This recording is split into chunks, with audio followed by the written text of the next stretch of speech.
1,000 টাকা মাশাআল্লাহ। হাজী আব্দুল মালিক দেখো এখানে আসিয়া দিল 1,000 টাকা মাদ্রাসা লাগিয়া। এই দান কবুল করে তুমি পাকিবরিয়া দুনিয়াতে যতদিন বাঁচিয়া থাকিবে সুখের সাগরে তুমি ভাসাইয়া দিবে। ওগো আল্লাহ দয়াময় তুমি পাক রব্বুল মাফ করো জীবনের ভোর। আমিন আল্লাহুম্মা আমিন আমিন।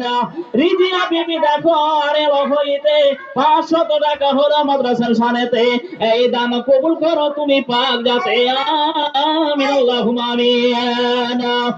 নূর জামাল শেখ 1,000 টাকা ব্যবসা বাণিজ্যতে উন্নতি হয় তার জন্য দোয়া চাই। ইয়া হাইয়্যু ইয়া কাইয়্যুম আল্লাহুম্মা বারিক ফি মা রাযাকতাহু ওয়ারহামহু। নূর জামাল শেখ দেখো বান্দা যে তোমার পরিমাণে 1,000 টাকা দান দিল, ইহ পরকাল তার কত মঙ্গল। জ্বালা জ্বালা অন্তরে ইমানের আলো। হে খোদা দয়ালু দাতা তুমি পাক রব্বানা বক্সে দিও জীবনের যত আছে গোড়া। ব্যবসা বাণিজ্যে তুমি উন্নতি দাঁড়াবে, সুখের সাগরে তুমি ভাসাইয়া দেবে। আরো এক বেনামিতে 300 টাকা দিল, ইহ পরকাল তার করো গো মঙ্গল। জ্বালা জ্বালা অন্তরে ইমানে মশালা। আমিন আল্লাহুম্মা আমিন। আরিয়ান শেখ 500 টাকা প্রতিবন্ধী ছেলের জন্য দোয়া চেয়েছে, বুঝতে পারলেন? প্রতিবন্ধী আছে তার জন্য দোয়া চাই। আল্লাহ আজিবিল বাসরা নাস ওয়াশফান্তা শাফিলা শিফাইল্লা শিফাওকা শিফাওয়া গাদির সাকামা। আরে আনো দেখো ফেরো এখানে আসিল, সেও পরিমাণে 500 টাকা দিল, ইহ পরকাল তার মঙ্গল।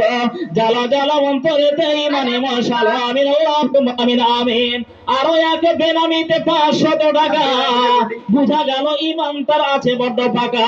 বেনামির দান মোলা করো গো কবুল। মাফ করো জীবনের ভুল। মোদের কাছে দেখো নাম ছুপাইলো, তোমার যে সারে মোলা নাম লেখে নেও। পবিত্র কোরআনে তুমি করেছো ইকরার, ফেরা মারা হবে না কে রহমতে আমার। তাই প্রতিশ্রুতি প্রতি ভরসা রাখিয়া ক্ষমা চাহিতেছি মোরা যুগ বড় জোরে। আমিন আল্লাহুম্মা আমিন আমিন। জাযাকাল্লাহু তাআলা ফিদ দারাইন। তো এই ইহুদির গাছ মুসলমানের বাড়িতে পড়তে লাগলো। আর ফল যখন হয় মুসলমানের বাড়িতে ফলগুলো পড়ে যায়। ইহুদি দেখে মুসলমানের ছেলে মেয়েরা ফলগুলো খাচ্ছে, তখন ইহুদির বুকে জ্বালা লাগলো, মাথায় জ্বালা লাগলো। তারা সেই ইহুদি মুসলমানকে গালিগালাজ করতে আরম্ভ করলো, ছেলেপেলেকে গালিগালাজ করতে লাগলো। নবী মুহাম্মদুর রাসূলুল্লাহ সাল্লাল্লাহু আলাইহি ওয়াসাল্লামের কাছে ওই মুসলমান লোকটি গিয়ে নালিশ করলেন। কি বলছেন? হুজুর, এই ইহুদি লোকটার বাগানের যে গাছটা আমার বাড়িতে পড়ে গেছে, এবার ওর ফল যারা পড়ে যাচ্ছে তো আমার ছেলে মেয়েগুলা খাচ্ছে, এর জন্য ওই ইহুদি গালিগালাজ করছে, একটু ফায়সালা করে দেন। নবীজি বললেন ঠিক আছে। নবীজি ইহুদিকে ডেকে পাঠালেন। নবীর বাড়িতে ইহুদি আসলো। আসার পরে নবীজি ওই ইহুদিকে বললেন, ওরে শোনো, ও আমার ভাই তুমি শোনো, ওই গাছটা তুমি আমার কাছে বিক্রি করে দাও, কিংবা তুমি এমনিতে ফ্রিতে দিয়ে দাও। তুমি যদি গাছটা বিক্রিও করে দাও আমার কাছে, সেই গাছের বিনিময়ে জান্নাতে একটা তোমাকে গাছ দেব। ইহুদি গাছ বুঝে না, জান্নাতের গাছ বুঝে না।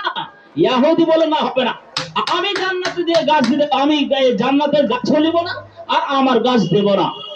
এই কথা শুনছিলেন নবী মুহাম্মদুর রাসূলুল্লাহ সাল্লাল্লাহু আলাইহি সাল্লামের একজন সাহাবা। তার নাম কি? তার নাম হলো আবু দাহদা আনসারী রাদিয়াল্লাহু তাআলা আনহু।